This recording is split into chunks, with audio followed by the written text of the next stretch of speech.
अस्सलामुअलैकुम, welcome to the electrical and electronics engineering MCQs. Friends, आज की वीडियो में हम पाकिस्तान एटॉमिक एनर्जी कमीशन का M electronics assistant manager electronics का पेपर डिस्कस करेंगे। कैरियर 1737 के थ्रू ये पेपर कंडक्ट हुआ है। 22 अगस्त 2021 को ये पेपर कंडक्ट हुआ है। तो शिफ्ट 3 का ये पेपर है, इसको आज हम डिस्कस करेंगे। तो तमाम फ्रेंड्स से रिक्वेस्ट है जिन्होंने अभी तक हमारे यूट्यूब चैनल को सब्सक्राइब नहीं किया, उनसे रिक्वेस्ट है कि चैनल को सब्सक्राइब करें और बेल आइकन पर क्लिक करें ताकि हमारी नई आने वाली वीडियोस की अपडेट्स आपको टाइम पर मिल सकें। तो फ्रेंड्स, एम इलेक्ट्रॉनिक्स का ये पेपर है। कैरियर 1737 के थ्रू ये पेपर कंडक्ट हुआ है। टोटल 40 एमसीक्यूज़ हैं और एक क्वेश्चन के 5 मार्क्स हैं और इनकरेक्ट आंसर के 1 मार्क्स इसमें डिडक्ट किए जाते हैं और नेगेटिव मार्किंग होती है। इसमें टोटल 200 मार्क्स बनते हैं ये। तो फर्स्ट क्वेश्चन आज का, थेवेनिन वोल्टेज इज डिफाइंड है the voltage across the load terminals. तो फ्रेंड्स, थेवेनिन्स थ्योरम के बारे में ये क्वेश्चन है। थेवेनिन्स थ्योरम के बारे में ऑलरेडी मैं डिटेल के अंदर वीडियोस बना चुका हूँ, आप सर्किट एनालिसिस की प्लेलिस्ट में जाके देख सकते हैं। तो थेवेनिन वोल्टेज इज डिफाइंड है the voltage across the load terminals when the load resistance is. तो फ्रेंड्स, ये आप देख सकते हैं यहाँ पर, ये मैंने यहाँ पर सिर्फ थेवेनिन वोल्टेज की बात की जा रही है। यहाँ पर थेवेनिन इक्विवेलेंट सर्किट जो फाइनल सर्किट बनता है उसकी बात नहीं की जा रही, ना ही थेवेनिन इक्विवेलेंट जो रेजिस्टेंस की बात की जा रही है, सिर्फ थेवेनिन वोल्टेज की बात की जा रही है। तो यहाँ पर लोड रेजिस्टेंस थी, उसके रिमूव कर दिया गया है। उसके बाद थेवेनिन वोल्टेज को फाइंड किया गया है यूजिंग वोल्टेज डिवाइडर रूल के थ्रू। तो फ्रेंड्स, यहाँ पर ये लोड रेजिस्टेंस बेसिकली ये ओरिजिनल सर्किट तो नहीं है, लेकिन इसमें इसको रिमूव किया गया है। लोड रेजिस्टेंस की वैल्यू उस टाइम 0 होती है, मीन उस टाइम रिमूव किया जाता है जब थेवेनिन वोल्टेज को फाइंड किया जाता है। तो ये आप देख सकते हैं, आप V Thevenin is equal to R2 into V divided by R1 plus R2। ये थेवेनिन वोल्टेज आ जाएगी हमारे पास। तो इन दो टर्मिनल्स के क्रॉस जो वोल्टेज होगी, इस जगह पे जो वोल्टेज है दो टर्मिनल के क्रॉस, उसको वी थेवेनिन कहा जाता है। ये जो वोल्टेज है ना दो टर्मिनल के क्रॉस, ये इस वोल्टेज को वी थेवेनिन कहा गया है और लोड रेजिस्टेंस को यहाँ से रिमूव कर दिया गया है। तो उस टाइम थेवेनिन रेजिस्टेंस की जो लोड रेजिस्टेंस की जो वैल्यू होगी वो 0 होगी, क्योंकि वो वहाँ पे कनेक्ट नहीं होती, उसे रिमूव कर दिया जाता है। अगर थेवेनिन इक्विवेलेंट रेजिस्टेंस फाइंड करनी हो तो वोल्टेज सोर्स को शॉर्ट सर्किट कर दिया जाता है और ये RL को भी रिमूव कर दिया जाता है और जो सर्किट में जो रेजिस्टेंस बच जाती है उनकी टोटल रेजिस्टेंस फाइंड कर दी जाती है। तो फ्रेंड्स, इसमें option A is the right answer है। इसकी मजीद डिटेल आप हमारी जो सर्किट एनालिसिस की वीडियो थेवेनिन्स थ्योरम की, उसमें जाके आप देख सकते हैं। ऑप्शन ए जो है वो राइट आंसर है। नेक्स्ट क्वेश्चन को देख लेते हैं। Question number 2, normally base biasing is used for. तो बेस बाइसिंग को क्यों यूज किया जाता है, इस तरह का एक और क्वेश्चन देख लेते हैं। ये base biasing is associated with stable Q point operation के लिए।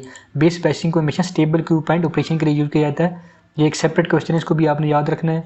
तो normally base biasing is use for Q point stability के लिए इसे यूज किया जाता है। स्टेबल क्यू पॉइंट अचीव करने के लिए हम नॉर्मली बेस बाइसिंग को इस्तेमाल करते हैं। तो ऑप्शन सी इसमें क्वेश्चन का राइट आंसर है। तो फ्रेंड, क्वेश्चन नंबर 3 देख लेते हैं।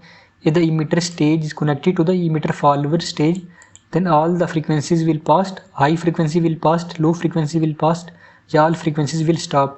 तो फ्रेंड्स, इस क्वेश्चन का आंसर आपने खुद सर्च करना है और कमेंट्स में भी आप हमें बता सकते हैं और मैं इस फाइल में इसको अपडेट कर दूंगा। क्वेश्चन नंबर 4 देख लेते हैं।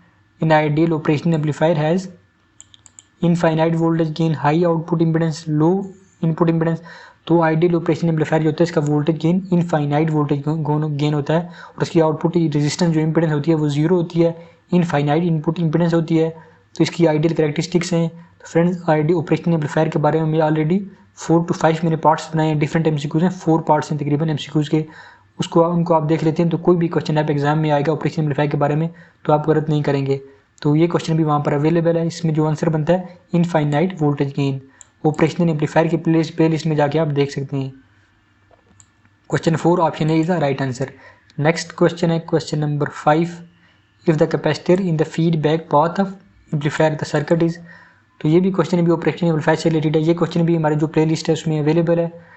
तो if the capacitor is in the feedback path of amplifier the circuit will be. ये कैपेसिटर को अगर फीडबैक पाथ में यूज़ कर दिया जाता है, ये देख सकते हैं आप, कैपेसिटर ये फीडबैक पे यूज़ हो रहा है, तो सर्किट को हम क्या कहेंगे, OPM integrator, operational amplifier differentiator, summer amplifier, तो ऑपरेशनल एम्पलीफायर इंटीग्रेटर।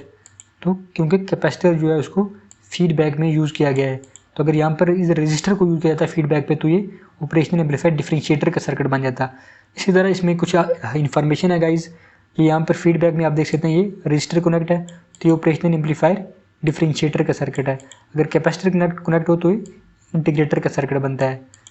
तो अगर इसी तरह ऑपरेशनल एम्पलीफायर इंटीग्रेटर में अगर इनपुट के ऊपर स्केयर वेव दी जाए तो आउटपुट पे हमें ट्राइंगुलर वेव मिल जाती है, रैंप वेव जिसे कहा जाता है, रैंप वेव हमें आउटपुट पे मिल जाती है। इसी तरह इसकी इनपुट पे अगर रैंप इनपुट दी जाए डिफरेंशिएटर के इनपुट पे तो आउटपुट हमें स्केयर मिल जाती है। तो ये कई इंपॉर्टेंट पॉइंट्स हैं। इस तरह के क्वेश्चन कई मरतबा कैरियर 1737 के इलेक्ट्रॉनिक्स के पेपर में कई मरतबा आ चुके हैं, डिफरेंट इलेक्ट्रिकल इलेक्ट्रॉनिक्स के टेस्ट में कई मरतबा इस तरह के क्वेश्चन आ चुके हैं। इन्फॉर्मेशन इसको आपने याद रखना है। तो क्वेश्चन का right answer option number A is a right answer. Next question है random number in Verilog is generated by. तो कौन सी कमांड जो होती है रैंडम नंबर को वेरीलॉग में जनरेट करने के लिए? तो इसमें srand बेसिकली ये कमांड जो होती है srand। तो ऑप्शन नंबर ए जो इसमें राइट आंसर है, A is a right answer. Question number 7 number question है don't care condition is used in. Don't care condition को कब यूज़ किया जाता है? बूलियन अलजेब्रा में यूज़ किया जाता है, के मैक में, या ट्रुथ टेबल में।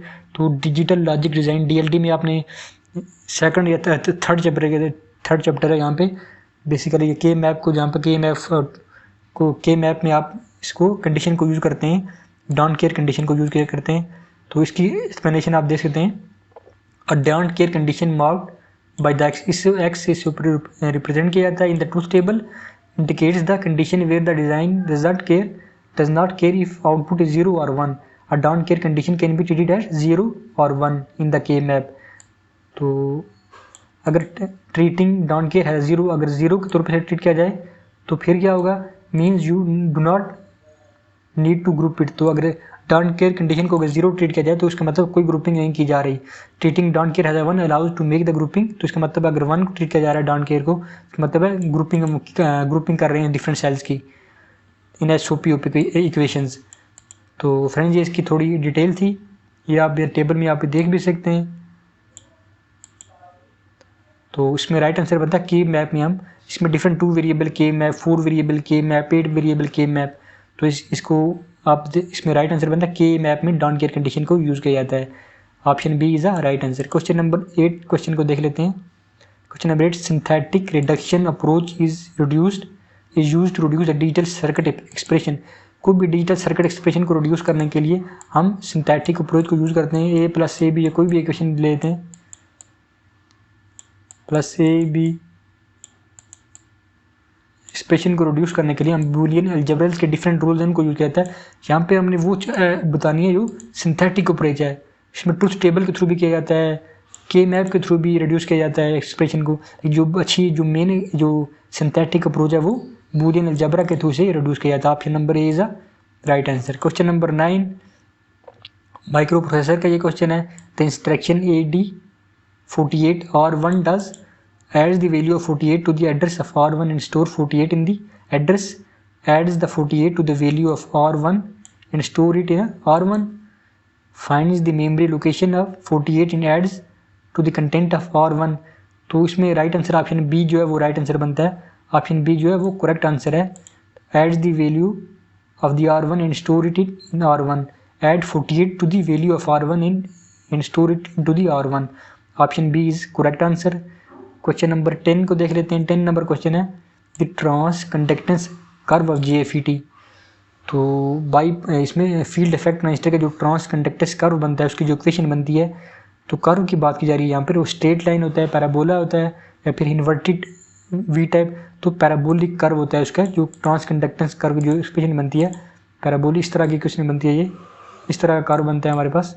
तो पैराबोला की बेसिकली कर्व भी इसी तरह का कर्व होता है। पैराबोला का भी इसी सीक्वेंस में जा रहा होता है।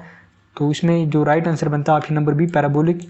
इसकी एक्सप्लेनेशन में आपको बता देता हूँ। ये ट्रांस कंडक्टेंस कर्व है, ये आप देख सकते हैं GFET का इस तरह जा रहा है, ये आप नजर आ रहा है। अब पैराबोला का कर्व भी इसी तरह आगे इस तरह करके जाता है इस तरह। तो ये इसका जो सिमिलर जो है ये पैराबोलिक की तरह सिमिलर है ये कर्व। तो इस कर्व में काफ़ी इंपॉर्टेंट इन्फॉर्मेशन भी है। ID is equal to 0 condition को आपने याद रखना है। पिंच ऑफ ये कट ऑफ कंडीशन कौन सी है, पिंच ऑफ कंडीशन कौन सी है, और कट ऑफ कंडीशन कौन सी है। इस तरह इसकी करेक्टरिस्टिक इक्वेशन है ये। ID is equal to IDSS 1 - VGS divided by VGS off का स्क्वायर। तो FET हमेशा रिवर्स बैच में काम करता है, याद रखना है आपने। गेट टू सोर्स जो वैल्यू होती है वो रिवर्स बैच में होता है। तो इसकी इक्वेशन को भी आपने याद रखना है। इस तरह के question pinch of voltage, cut off voltage के बारे में आपको पता होना चाहिए। इसके कर्व के बारे में इस तरह का क्वेश्चन, ये इसके डिस्क्रिप्शन भी आप पढ़ सकते हैं। तो ऑप्शन बी इसमें राइट आंसर बनता है। क्वेश्चन नंबर 11 नंबर क्वेश्चन को देख लेते हैं। Question number 11 a product term in which all the variables from function is either complemented or uncomplemented form is known as the min term, max term, mid term या फिर sum term। तो friend इसमें जो right answer बनता है option number A is the right answer. आप product term की यहाँ पर बात की जा रही है। आप product term in which the in variable are either complemented और uncomplemented form is known as a minterm. Option A जो है वो राइट आंसर है। इसी तक सिमिलर क्वेश्चन अगर आ जाता है, आप सम टर्म यहाँ प्रोडक्ट की जगह यहाँ पर अगर सम की बात की जाए, SUM some, a sum term in which the all the key variables of function in the either complemented or uncomplemented form is called as, तो उस केस में ये सम टर्म की बात की जाए तो ये मैक्स टर्म कंसीडर होगी। तो यहाँ पर प्रोडक्ट की बात की जा रही है तो min term option A is right answer. दोनों क्वेश्चन को आपने तैयार कर लेना है गाइज। ये क्वेश्चन प्यास की पोस्ट ग्रेजुएट फेलोशिप 2020 का जो पेपर था उसमें भी ये क्वेश्चन आ चुका है। नेक्स्ट क्वेश्चन को देख लेते हैं। 12 number question, which are the following statement is correct for any close loop system. तो ये कंट्रोल सिस्टम का क्वेश्चन है। All the coefficient can have zero value, all coefficient are always non zero, only finite static coefficient has the finite non zero value, only one static coefficient has finite zero value, या फिर इसमें कोई option true नहीं है। तो guys जिसमें easy question था इसमें ऑप्शन सी राइट आंसर बनता है। Option C is the right answer. Only one of the static carrier coefficient has finite non zero value. Option C is correct. Next question को देख लेते हैं। FIR filter has non linear response in its pass band. तो इस question को अपने याद रखना है। FIR जो फिल्टर होता है उसका रिस्पांस होता है वो नॉन लीनियर होता है, पास बैंड में उसका रिस्पांस जो होता है वो नॉन लीनियर होता है। ये क्वेश्चन भी कई मरतबा आ चुका है। तो FIR जो फिल्टर है उसका रिस्पांस जो होता है वो पास बैंड में नॉन लीनियर होता है। तो in order to make it linear by decreasing the number of order of system, by increasing the order of system. Friend इसके कंप्लीट ऑप्शन तो गिवन नहीं है, इस क्वेश्चन को आपने खुद भी सर्च कर लेना है। तो नेक्स्ट क्वेश्चन को देख लेते हैं। क्वेश्चन नंबर 14 नंबर क्वेश्चन है। In amplifier analysis all the DC sources are reduce to zero. Amplifier analysis में अगर तमाम जितने भी DC सोर्स हमने जो कनेक्ट किए हुए हैं उनकी वैल्यू को अगर जीरो कर दिया जाए तो हमें DC इक्विवेलेंट सर्किट मिलता है या फिर AC इक्विवेलेंट सर्किट मिलता है। ज़ाहिर DC वोल्टेज को हम जीरो कर देंगे तो हमें AC इक्विवेलेंट सर्किट मिल जाएगा। Option number B is right answer बनता है। AC इसका जो एग्जैक्ट आंसर ऑप्शन बी, हमें एक AC इक्विवेलेंट सर्किट अचीव हो जाता है। Option B is right answer. Next question है question number 15। DSB signal produce the double side band. एक होता है DSB signal double side band या फिर double side band suppressed carrier. DSB SC double side band suppressed carrier. तो DSB जो signal होता है वो डबल साइड बैंड प्रोड्यूस करता है। Option B is right answer. Question number 16। Question number 16 में कहता है दी output of the close loop system. हमारे पास ये क्लोज लूप सिस्टम ये दिया गया, ये डायग्राम क्वेश्चन में गिवन थी ये। तो इसमें जो फीडबैक की जो वैल्यू आप दें इसका आपने ख्याल रखना है। यहाँ पर फीडबैक पॉजिटिव है, अगर नेगेटिव साइन इसका मतलब है जो हमारे पास इक्वेशन में पॉजिटिव आ जाएगा। तो इसमें मेरा आंसर बनता है GFS close loop transfer function बनता है y divided by y XFS will be equal to the GFS divided by 1 plus GFS into HFS। तो ऑप्शन ए जो राइट आंसर है। नेगेटिव फीडबैक के लिए पॉजिटिव साइन होगा, तो अगर यहाँ पर पॉजिटिव फीडबैक होता है तो नेगेटिव साइन आता है। इस चीज़ का आपने ध्यान रखना है। नेक्स्ट क्वेश्चन को देख लेते हैं। Question number 17। A Thevenin equivalent resistance of the circuit. तो फ्रेंड्स अभी मैंने थेवेनिन थ्योरम के बारे में आपको बताया था। सबसे पहले ये जो रेजिस्टेंस है RL, इसको हमने यहाँ से रिमूव करना है। इस रेजिस्टेंस को रिमूव कर देंगे, जो RL होगी उसको, ये RL रेजिस्टेंस लोड रेजिस्टेंस, यहाँ पर रोल रेजिस्टेंस, जो वोल्टेज सोर्स यहाँ पे था उसको हमने शॉर्ट सर्किट कर दिया है। इधर एक वोल्टेज सोर्स भी होगा उसको हमने शॉर्ट सर्किट कर दिया। जब भी थेवेनिन इक्विवेलेंट रेजिस्टेंस फाइंड करते हैं तो लोड वोल्टेज सोर्स को शॉर्ट सर्किट किया जाता है और लोड रेजिस्टेंस को रिमूव कर दिया जाता है। इन तीन जो सर्किट में बाकी रेजिस्टेंस बच जाएंगी इनके क्रॉस हम थेवेनिन इक्विवेलेंट रेजिस्टेंस फाइंड करेंगे। तो R3 प्लस ये दोनों पैरेलल में R1 into R2 divided by R1 plus R2। तो guys option A R3 plus R1 into R2 divided by R1 plus R2। Option number ए जो है उस क्वेश्चन का राइट आंसर रहता है। Option A is a right answer. Easy question था ये। Question number 18। CMMR of ideal differential amplifier. तो guys CMMR की वैल्यू जितनी ज़्यादा होगी उतना ज़्यादा हमारे बेटर होगी ये वैल्यू, उतना ज़्यादा एम्पलीफायर बेटर होगा। तो इसमें नॉर्मली जो आइडियल डिफरेंशियल एम्पलीफायर की बात की जा रही है, यहाँ पर आइडियल प्रैक्टिकल की बात नहीं करी, आइडियल डिफरेंशियल एम्पलीफायर की बात की जा रही है। तो इसमें जो इनफाइनाइट इसकी CMMR होती है, कॉमन मोड रिजेक्शन रेशो। तो इसी तरह अगर प्रैक्टिकल की बात की जाए, प्रैक्टिकल में इसकी इनफाइनाइट वैल्यू नहीं होती, तो आइडियली इसकी इनफाइनाइट वैल्यू होती है। ऑप्शन नंबर डी जो है इसमें करेक्ट आंसर है। क्वेश्चन नंबर 19 को देख लेते हैं। Schottky diode is made by joining the N type material. तो शॉक्टी डायोड को बेसिकली बनाने के लिए एक एन टाइप मटेरियल को बेसिकली यहाँ पर मेटल को यूज़ किया जाता है।